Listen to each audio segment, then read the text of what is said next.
It's really early, but I feel like there is one key thing that you can trust so far as a top team in the power ranking is concerned in Major League Baseball. Step up to the plate. It's the Locked On MLB Squad Show, sponsored by Gametime. From the Dodgers to the Astros, the Mets to the Rangers, and everyone else in the league, with the experts of the Locked On Podcast Network bringing you the most comprehensive breakdown of all the action around the horn. We're coming in spikes up, no hurt feelings allowed, so squad up.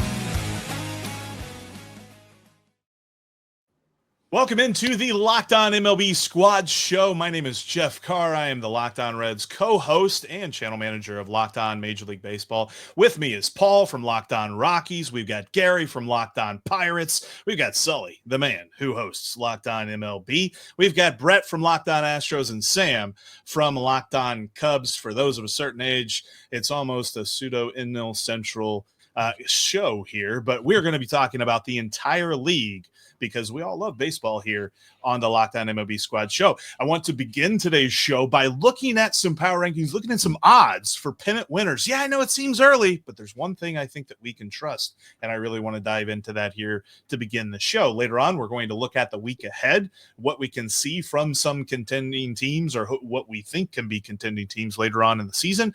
And then later on in the show, I want to talk about good and bad walk-offs because we saw one of the worst walk-offs I think you could possibly see.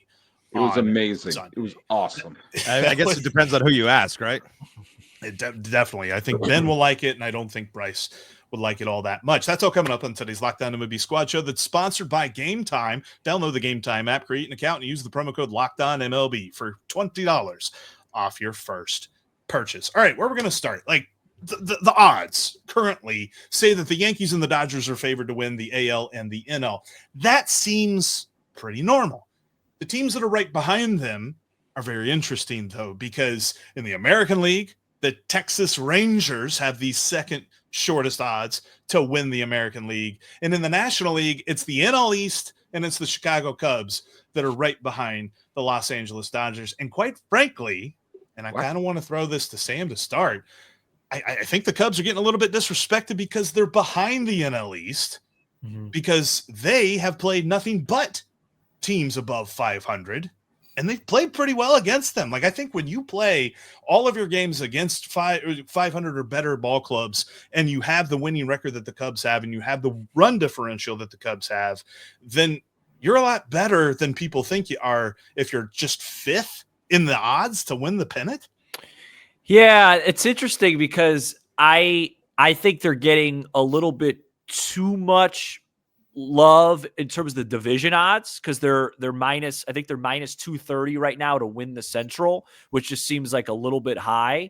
But I think in your case, yeah, maybe a little bit disrespect. The thing with the Cubs though is, over the last couple of years, they've always been able to hang with teams like the Dodgers. They took 4 out of 6 for the Dodgers last year as well. It's the NL Central games. It's the divisional games. Your Cincinnati Reds beat up on the Cubs last year. The Brewers have beaten up on the Cubs recently, and they start this NL Central week this week in Pittsburgh, and then they play the Brewers. So I think I'll feel like they've been a little bit disrespected if I see them beat the teams that they're supposed to beat, because that's actually been the bigger hurdle for them over the last couple of years versus actually hanging with the big boys. But yeah, it's been a good start for them, and I think that they definitely should be in that conversation early in the year. I have a hard time understanding why. Yes, I know this team has been on a little bit of a slump these last couple of weeks. But San Diego has so much talent on that team. And San Diego has, they have stuck alongside the second place Dodgers, notice the first place San Francisco Giants, which might be a mirage right now. But, the 2021, what year is it? The starting pitching for San Diego has been terrific. Suarez has let up only one more run than I have this year. And he's pitching great. They're getting good production out of some of their players, and they're not getting all-star production out of, some of their key players in their lineup, and yet they're still winning a bunch of games. Yes, they stubbed their toe. Tampa Bay clearly has their number, but I think San Diego deserves a lot of love. But yes, tip your hat to the Cubs for going through a gauntlet of contending teams, and that includes Arizona, who is a team that is good and has a good pitching staff. They have a winning record against the Cubbies have a winning record against Arizona. They have, I believe, they have a winning record against San Diego. They're even. They're even against San Diego. 3-3 against San Diego. They beat 2 out of 3 from Texas. They took 4 out of 3 from the Dodgers, and they took 3 games from the Sacramento A's, and in front of friends and family and me. And there you go. And I think that you got to give the Cubs credit for a division which I thought was completely wide open and it still is. Obviously, it's way too early, but the Cubs made an early stance and started winning games that they don't have to pick up later. Well, look, the team that I grew up watching on WGN, the Cubs, before we had an Astros network, I remember those days of the Sean Dunstons, the Ryan Sandberg, Sutcliffe, all those guys, the great Cubs. Look, you guys got Kyle Tucker, and Kyle Tucker has been an injection into the lifeblood of this team. And PCA basically he talked about it before the game the other day about how him and other veterans have really helped this team. And that's what you need. You need veteran leadership. And Sam, correct me if I'm wrong. I think that's really where the Cubs have been struggling to find their identity, and they found it. The Astros right now have been scuffling because they lost 2 players that identify highly with the Astros, in Bregman and Tucker, and they are trying to find their stride. I mean, they even had these last 2 games. Altuve has volunteered. He volunteered to move out of the leadoff spot, and he said, I think Jeremy Pena needs to bat leadoff. And the last couple games so far, it looks like it's working, and that's what you need. And so, not that this is supposed to be Locked On Cubs Love Fest, but this is crazy. I mean, I'm sad that I started this. I'm not gonna lie. But I think they're due, because all the talk going into the season was the NL West, and respectfully so. It's an amazing division. But yeah, the Cubs, look, man, they just got to keep putting things together, and they will be one of the leading contenders. I mean, right now, if you got the Cubs playing the way they do and the Dodgers or the Padres, I think the Padres really have a shot this year with the way Tatis Jr. is playing. The NL's they're very top heavy. They got a lot of powerful teams. The sad thing is only one team from the NL can go. I'm coming on every week, man. This is great. That's a big difference maker too for the Cubs, is that division being one that's winnable, right? There's one that certainly there's no clear favorite outside of the Cubs, I guess, now at this point in that division. And when you're there, winning the division is so important, because that'll shake out better for you when you get to the playoffs. You don't want to sneak in as a wild card team if you're the Cubs, because God knows who you're going to play. So if you can win that division, you're going to set yourself up for the best possible run, most likely. And you can handle business against a weaker wild card team or a team that the Cubs have already matched up favorably against. That's the benefit of playing in a division that's actually got a chance. The NL West, we'll see how it actually shakes out at the end of the year, who's actually going to, the Dodgers. Eventually, if they're still playing catch up towards the end of the season, it's going to get real interesting how the season's going to finish for the NL West and how they end up beating each other up on who's going to be the division winner and who's going to be the wild card. So it's important for teams like the Cubs to make sure they're locking down their divisions and getting that best possible route in the playoffs, because you don't want to match up with a really good NL West team in a wild card game. Have you guys I'm sorry, but in defense of the Cubs here, and welcome to Locked On Cubs. But I was going to change the subject. They've shown that they can hang with some of the top teams. They've shown that they're not afraid of that. Unless they're going to face Philadelphia, they've shown that they can play alongside them. And that's something I think psychologically for this Cub team to be like, we're not afraid of Los Angeles. We're not afraid of San Diego. We're not even afraid of Colorado. The West and the East are meat grinders too, so the Cubs could actually wind up having a better record than those other teams just from fighting it out. Right. Have you guys, Sully, you would probably be the best to answer this, not because of your age, but because of your knowledge. Have you guys have you guys ever seen the NL, speaking of Jeff with the FanDuel odds, be this much stronger historically? Like, when's the last time it's been this much stronger than the American League? Yeah, well, I'm going to say 2015, when you had the Pirates and the Cubs and St. Louis were the three best teams in baseball, and you also had Los Angeles, where they had Kershaw and Greinke, and the team that wound up going to the World Series were the Mets, who were pretty stacked, and Kansas City, who were a good, solid team, but they were the best team in the American League that year. You had the Yankees were a wild card team. The Red Sox were playing golf. You had the Rangers the Rangers and the Blue Jays were the other, playoff teams. None of those teams were bad, but the superstars were all in the National League. And I'm sure if I dig back, I could come up with a couple of more years kind of like that. But the fact of the matter is, in 2015, the National League was really top heavy and better than the American League. So naturally, the Royals won the World Series. I definitely want to dig in a little bit more on the National League versus the American League right here, but also why the Pirates might have something to say about how much we love this Cubs team right now coming up next. Reach for wonderful pistachios the next time you get a hankering for a snack while watching a game. Because let's face it, watching baseball makes me snacky. I don't know if it makes you snacky, but it makes me snacky. And wonderful pistachios fits in perfectly. They've got these pre-shelled versions of wonderful pistachios that have great flavors. This one is jalapeno lime. They've also got chili roasted. They've got salt roasted. They've got salt and vinegar. Even got smokehouse barbecue, and all these wonderful flavors come with some great statistics like the protein. The protein is absolutely fantastic. In every serving, they've got 6 grams of protein.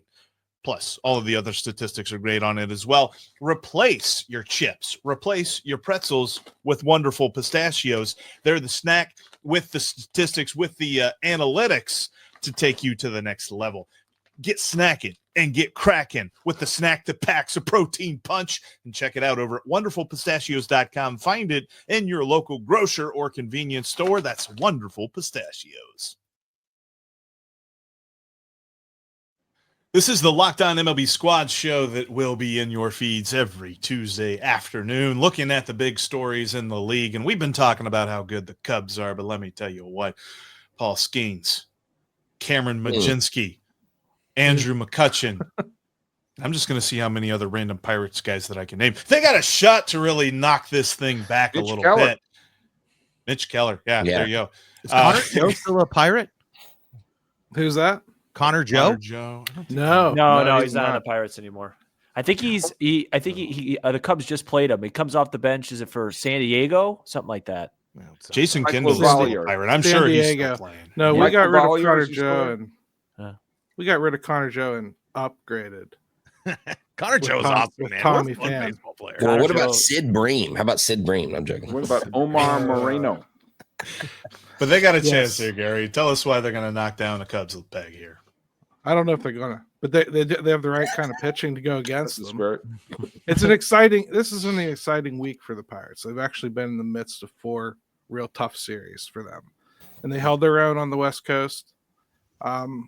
Had a chance to take 2 of 3 from the Dodgers. That's not that bad. Cubs obviously did better against them. We're excited to play the Cubs. We always handle them pretty well. Even in down years, we've managed to come out of it on top. Sometimes in the final record on the season against them head to head. As long as Ian Happ doesn't play, we might be okay. He always kills us, but we'll see. We are throwing Paul Skeens and Mitch Keller at you, so giving you some of our best. Is it Mitch Keller? I thought it was Heaney, and then the other guy that Jeff just mentioned. Majinski. Yeah, I thought it was Heaney, Majinski. It might be. I'm sorry. I'm in the middle of rumors about Majinski being replaced with Bubba Chandler. Okay. So we'll see what happens. If you get Bubba Chandler on Wednesday, then we might actually sell out. That'd be pretty cool. When you look at people talk about Skeens and of course Keller had a terrific year last year. The person who, as of right now, leads the Pirates in WAR is Heaney, and Heaney has played really well so far. Skeens has thrown more innings, But Heaney has pitched terrific. This is one of the reasons why I have a huge soft spot in my heart for the Pirates, because the first World Series I watched, the Pirates won the World Series, and that's in 1925 when they defeated the Washington Senators 7 games. Red Oldham's got the final out, but you were at Game 3, weren't you? Yeah, in the rain there. But the fact of the matter is that I've taken the Pirates to task. They're a bottom 5 payroll right now, and they have a generational talent at the top of their rotation, and they have a good rotation. And they also have a guy named Dennis Santana who's pitched pretty well out of the bullpen. They have a couple of guys. They got a guy named Justin Lawrence who has one more earned run than I've thrown so he just far. went on the IL with elbow soreness. That's right, because I hit him in the elbow because I was mad that he had one more Dang, that run than sucks me. to hear. Justin It Lawrence, does. man. He Talk was about a really guy that I had killing it. huge hopes for the Rockies last year. One of the guys that I thought was actually going to be a game changer and possibly the closer of the future for the Rockies. And then I saw, as the Rockies are, what they are, with Justin Lawrence with like a sub-1 ERA at a certain point this year. Dang, to hear that he I goes couldn't down. believe when he hit the waiver wire. As soon as he did, I was all over X, like, please, Pirates, jump on him. And they Well, did. it just goes to show but- you what happens when you go to places that know what know what they're doing when it comes to guys that are interesting, guys that need adjustments. Well, when it comes to That's what's- pitching, the Pirates have that at least. and They Gary, are I You guess get I it want to back. ask that question for you here is how important is it for a team like the Pirates to have a Paul Skeens, a face of the league type of guy on a team like Pittsburgh? Colorado was hoping that Chris Bryant was going to be that, and they're looking for their next superstar. They might have a couple, but a big problem the Rockies have right now is there's no true star power on this team amidst all the other struggles that they're going through. But to have a guy that Major League Baseball is actively promoting, turning into an anime character, putting on the cover of the games, like that's got to be huge for Pirates fans. It's not something we're used to now. We had Andrew McCutchen with one real summer in the sun where he won the MVP and was considered the best player in the league. That's it. We had Garrett Cole. He never really peaked here, so that you don't get the greatness here. Never had playoff success. Barry Bonds was really our last generational before that. Andrew McCutchen, iffy Hall of Fame resume. Maybe if he keeps going another couple of years. Paul Skeens, unicorn. So it's great. I'll let you know after I've experienced it for more than a year. Right. I haven't yet. So do you think you guys wrap him up early? Do you think he's the guy that finally breaks the mold in Pittsburgh, or do you think it's just they're going to do what they've always done? And because Right, you guys, it's hard to you guys believe have that- seen, it's hard to Musgrove and believe. Garrett Cole and those guys to walk. It's hard to believe they would change anything. And So we just had a report come out here. Local guys did a really, really in-depth report about what they make. It came out they're losing money. We've heard other teams the Twins are losing money. And they have no legal recourse here to do anything about it. They're within the rules. To me, it's on the game to make this change. I don't think this is a guy that's got enough to catch up to anybody but maybe the Brewers in this division and the Cincinnati Reds. And Jeff knows exactly what I'm talking about. He's in the exact same boat as I am. yeah. And Ellie- Sam wants But his you don't cheapos to spend more. But you don't have to compete True. with a Mets or a Dodgers or a Yankees in the spending. That's one of the things. You'll have the Cubs, and we all know the Cubs. They've bought many, many championships over the years with their spending. It's just you don't have to be one of the big players. You have to be a mediocre player. You turned No, on but- me. You turned on me. If you want to wrap up a Paul Skeens, you very much so have to compete with those other teams. Yeah. Because he knows what he can get on the market. He knows yesterday what he can get on the market. Well, maybe it's not Skeens, but maybe you can't constantly be a bottom feeder and expect anything except the occasional fluke wild card spot. Well, at Bob some Nutting point, begs to differ. What? Bob Nutting begs to differ. I would say Well, Dick and Mumford. how's that been Dick working Mumford out? joins that Mumford. Not conversation well. as well. Bobcast Not well, Delaney, but like yeah. they think they fancy themselves the Tampa Bay Rays, except they're not hiring smart enough people. They're not Now going they to the took a playoffs. step forward, I think, on the pitching side. They really have. They've invested in that. Oscar Marin's done great. They brought in Brent Strom. You know him probably, Brett. Great job he did in Houston. Great job he did in, Arizona. He came here specifically to work with Paul Skeens, came out of retirement to do it. And the pitching staff's great. I mean, they've got that for days. They can trade for more talent. Holding on to it, they've tried to make some strides. They have signed Brian Reynolds to the largest contract they've ever handed out. Right after they gave Brian Hayes one of the largest contracts they've ever handed out, whether that's a mistake or not. And Mitch Keller, they locked up. So we'll see. The payroll is scheduled to go up 120, 130 here in the next couple of years, just from looking at the thing. We'll see. It's going to be intriguing how small market teams move, because the deficit, I saw that the deficit is like the worst it's ever been, and the Reds are definitely culprits, the Rockies, the Pirates, and all that. It's just weird when you've got guys like Skeens in Pittsburgh and Ellie De La Cruz in Cincinnati, and you're wondering, like, how long are these guys going to be around? Because it's not like it used to be where guys are career players anymore. Like, a lot of these guys move on, and that's just how the game goes. And I don't know that affects my enjoyment of it, but there's definitely a lot of people that seems to be a factor. Well, it gets annoying. And the NL Central is so enabling for Tom Ricketts and the Cubs, because the Reds don't spend, the Pirates don't spend, the Brewers don't spend. I think the only thing the Cardinals did the entire offseason was get Phil Maton this year.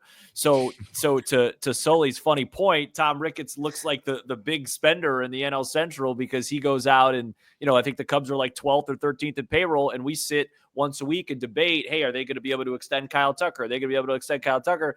And then Tom Ricketts just comes out and says, well, even if we don't, we still should be winning the division, because look at the spending of the other teams in the division. And it's just, it's this trickle down effect that I just don't think is good for the game. The Cubs, I think, should be spending, with the big boys, but they don't.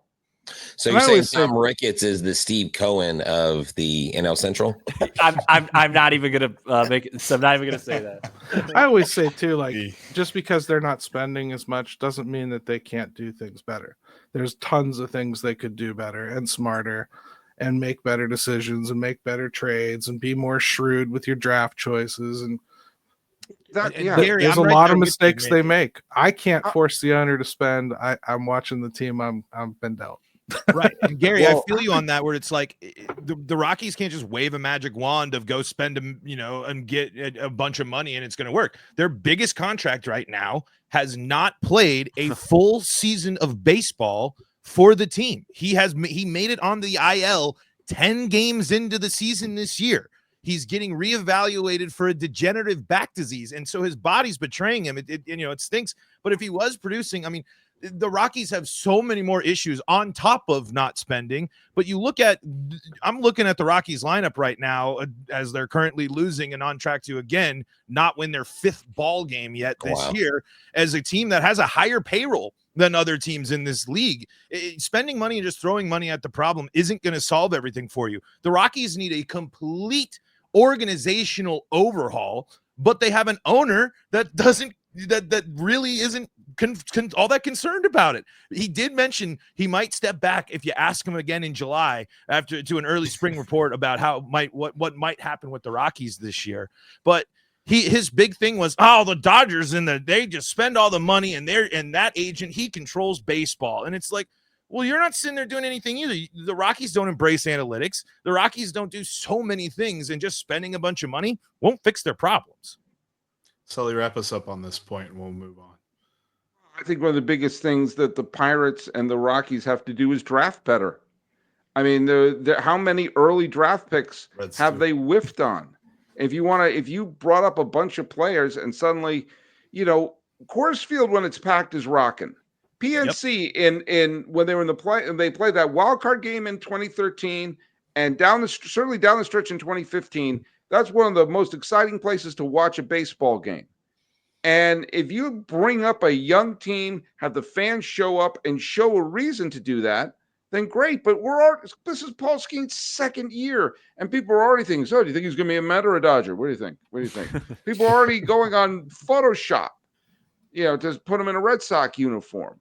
There are teams that have locked up their players. There are a bunch of players who are, going to spend their entire career with one squad. And it's not all the Mets and the Yankees. It's Bobby Witt Jr. signed a long-term contract. Vladimir Guerrero Jr. signed a long-term contract. Remember all the different teams Joey Votto played for? Oh, yeah, he only played for the Reds. You have teams have figured out, if we can't go on the open market now, let's sign Jackson Chirinos to a long-term deal when we have the chance.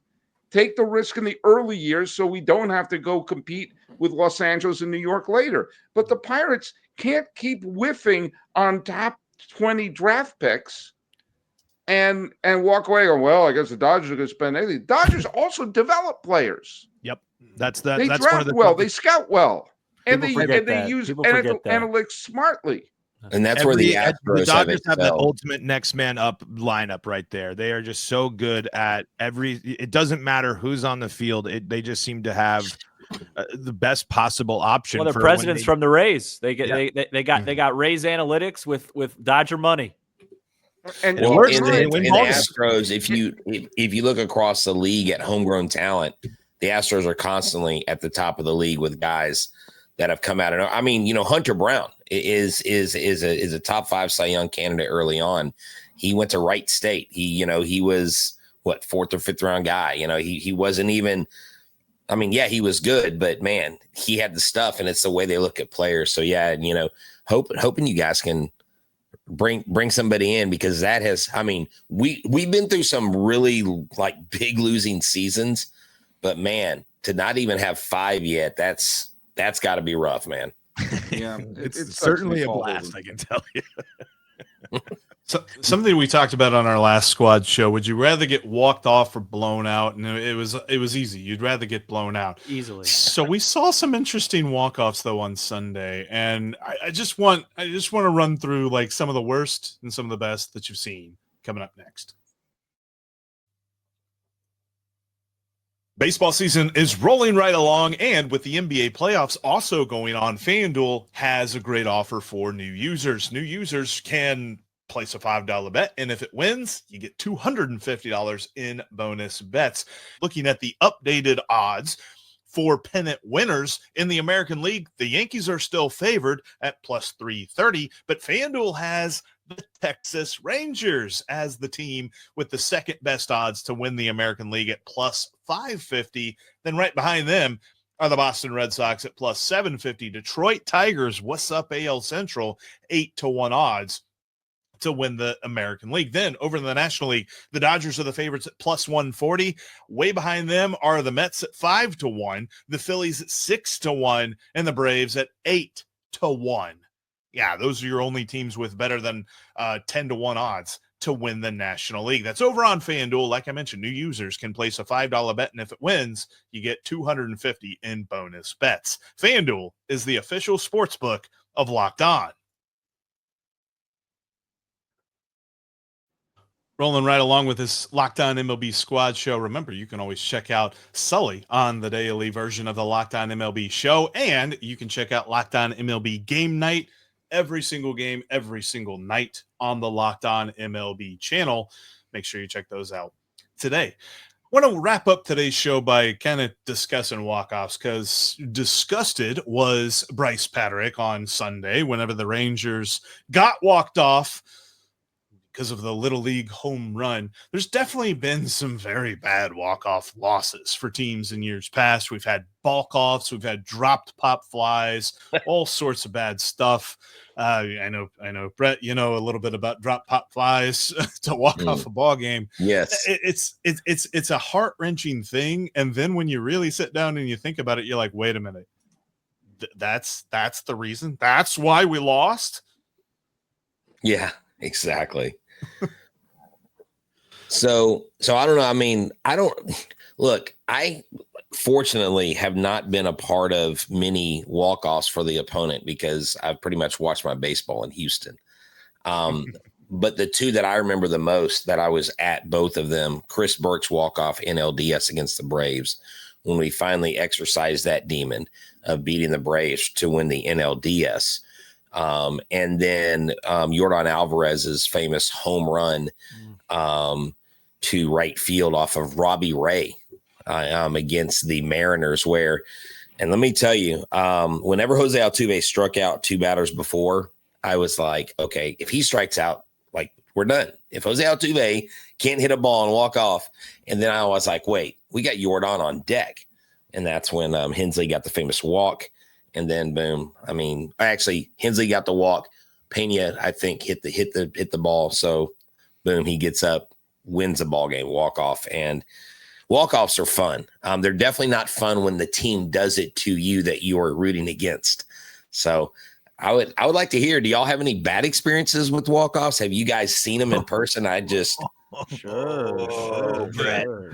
Let me read you from the great Thomas Harding's Who Stood Out, What We Learned from Rockies 2024 season on MLB.com. No lead was safe. Colorado set an MLB record by blowing 6 leads of 5 or more runs in the 9th inning or later. To name a couple, there was a 7-run meltdown marked by a disputed check swing and a home loss to the Dodgers, and a 4-run blown lead in the 11th inning of a loss at Oakland. Yeah. Last year, this year, doesn't matter. The Rockies never a lead safe at home. But on the plus side, I've seen 3 very cool walk-off home runs in my life. Nolan Arenado hitting for the cycle, Carlos Gonzalez hitting for the cycle, and Todd Helton starting Rocktober off with one of the greatest home runs in Rockies history. Cargo's walk-off cycles against the Cubs, I think. Yeah, well, yeah, yep, exactly. And it was a blast. First pitch, hits it all the way up there. I remember Carlos Gonzalez, one of the most underrated baseball players of all time. Wasn't a Hall of Famer, but was a legend in our eyes. But Cub killer. Anyway, I have seen my fair share of painful losses, and the Rockies find new ways to lose the ball game pretty frequently. Paul, you just explained how we got Justin Lawrence. Yep, exactly. Justin Lawrence was a big part of that last year because he had a whole heap of trouble, especially at home. Yes, especially at home. Bad walks, Coors Field. There's a million different things you can point to, but that was an eye-opening stat. I think that is something that I think people don't realize how bad the Rockies have been in certain points. I think the 2 that would stick out to me of recent Cubs memory would be positive was Sunday Night Baseball 2018. I don't know if you guys remember that. Cubs Nationals, David Bodie hit a grand slam. They were down 3-0. It was off Ryan Matson, bases loaded, 2 outs. That's pretty much like what you dream of as a kid. Down 3, bases loaded, walk off. And then there's been a lot of rough walk-offs. I would say the playoff, having a playoff one against you, 2017 NLCS Game 2, current Cub Justin Turner walked off John Lackey, and that gave the Dodgers a 2-0 lead. And that 17 Dodger team, I mean, Brett, you remember that team. They were nasty, and we had beat them in 16, and that was when I knew, I was like, this is a different Dodger team. The Cubs have no chance in this series. So those would be the 2 that stick out. I think, obviously, Bill Buckner got way too much grief for that game. If he had made the play, the Red Sox would not have won the World Series. The ball went through his legs. The Mets did not win the World Series. So many things have been horribly exaggerated about that play. When I went to bed crying that night, I was thinking about the wild pitch that tied the game. I was not thinking about Buckner. And poor Buckner, who had a borderline Hall of Fame career, was defined by that. I will tell you that watching, it's not a Red Sox game, but I was in New York City at a bar that doesn't exist anymore, called the Ye Olde Triple Inn, which was a great comedy place in New York. And the show would not start until Game 6 of the 1999 National League Championship Series was over. The Yankees had already clinched. They beat the Red Sox. And the thought was there was going to be a Subway Series. And the Mets had come back. They were down 5-0. And it was an amazing game, an incredible game. And the Braves rallied in the 10th to tie it again. And then Kenny Rogers with 2 outs. Oh, no, there's 1 out. Sorry, 1 out, and the base is loaded. Walked Andrew Jones. And the absolute deflation in that bar when he walked Andrew Jones of like, that's how this game ends? That the season's on the line. throw it, lob it down the middle of the plate. The worst thing that happens is Andrew Jones hits a walk-off grand slam. But at least or he could pop up, or he could ground out, or someone could make a great catch. And just walking him with the bases loaded with the pennant on the line was so stupid. But it's not the most stupid ending I've ever seen. I watched an Angels-A's game, I believe it was 2005 or 2006. And Francisco Rodriguez was the closer for the Angels at the time. I don't know if they played in Los Angeles or Anaheim at the time, but there was a runner on third, bottom of the ninth of a tie game, and he didn't get a call. He thought he got a strike. He didn't get a call. And so the catcher threw the ball back, and he just kind of held up his hand to catch the ball, but was still staring at the umpire as if to say, you blew that call, right? And he missed the ball being thrown back by the catcher, and the runner from third base scampered home to win the game. So he put a priority over, I'm just going to show you how cool I am, be nonchalant while staring you down, and A's win. That was the stupidest walk-off I've ever seen in my life. Gary, do you remember Cubs Pirates 2015, Gregory Polanco at Wrigley? It was bases loaded, 1 out, tie game, and like Matt Caesar had it was a pop up into short right field, and Starlin Castro was at third, but he wasn't going to tag. He had no chance of scoring. Right. It was really shallow, and Polanco just wiped out. He was right under it, and he just fell. It's the most famous GIF in Pittsburgh. Yeah, we call it the baby giraffe because that's what he looked like. Yeah, so you remember that? Yeah. Oh, yeah. He tripped all over the place. Looked like a spider learning to walk. That was crazy. That was a wild one. We had a good walk-off against you, actually, at home. I'm sure you did. Park, Neil Walker. Neil Walker. Day in 2015. Cub killer. Over the Clemente wall to win 2-1. And then we have the best walk-off ever. Bill Mazeroski, 1960. Yep. October 13th every year, we get together at the old Forbes Field wall and listen to the broadcast. But do you know what, Gary? I'll tell you something about the Mazeroski homer. It is an all-time great moment. And I would argue it was the second most dramatic home run in that game, because the 3-run homer that third string catcher Hal Smith hit a 3-run home run in the bottom of the 8th. The Pirates were losing with 2 outs. He hit a 3-run home run that gave the Pirates the lead. And if you listen to the radio broadcast, and I know you have, Gary, the announcer, I don't remember who the announcer was. Forgive me. I'll just say Bob Prince, was just saying, oh, my goodness, this Hal Smith's home run, one of the greatest, most dramatic moments in the history of baseball. It is an unbelievable. His name will live on forever. And because that's what it was. The Yankees were invincible. And Hal Smith was the person who became that was one of the greatest moments in baseball history. And I obviously didn't get to watch it live or listen to it live, but it was a good game. I've been to this wall with my grandfather for 20 years over the years. That series is the series I always love to talk about run differential on. Yeah. Because it's like, hey man, just win baseball games. Who cares how much you win by? Yeah. My mother grew up a big Yankee fan in Bridgeport, Connecticut, and every Yankee fan I met from my mother's generation, you do not bring up Bill Mazeroski's name. They don't care how many titles they won. They're bitter that they clubbed the snot out of the Pirates the entire series. And 1 home run meant that Casey Stengel's final year as manager ended in the Game 7 walk-off. And that was, if you haven't listened to that game or watched the broadcast that they did on MLB Network, you got to do it. It is before Mazeroski came up. It is an unbelievable game. And, it is. And then, of course, it has the great, obviously, the Mazeroski homer is one of the great moments in baseball history. I'm using a little hyperbole in saying it wasn't the most dramatic hit. But the Hal Smith hit there was more on the line. They were down with like 4 outs to go.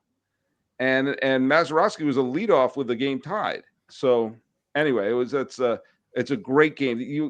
Every once in a while, listen to some great old games or watch some old great games on YouTube.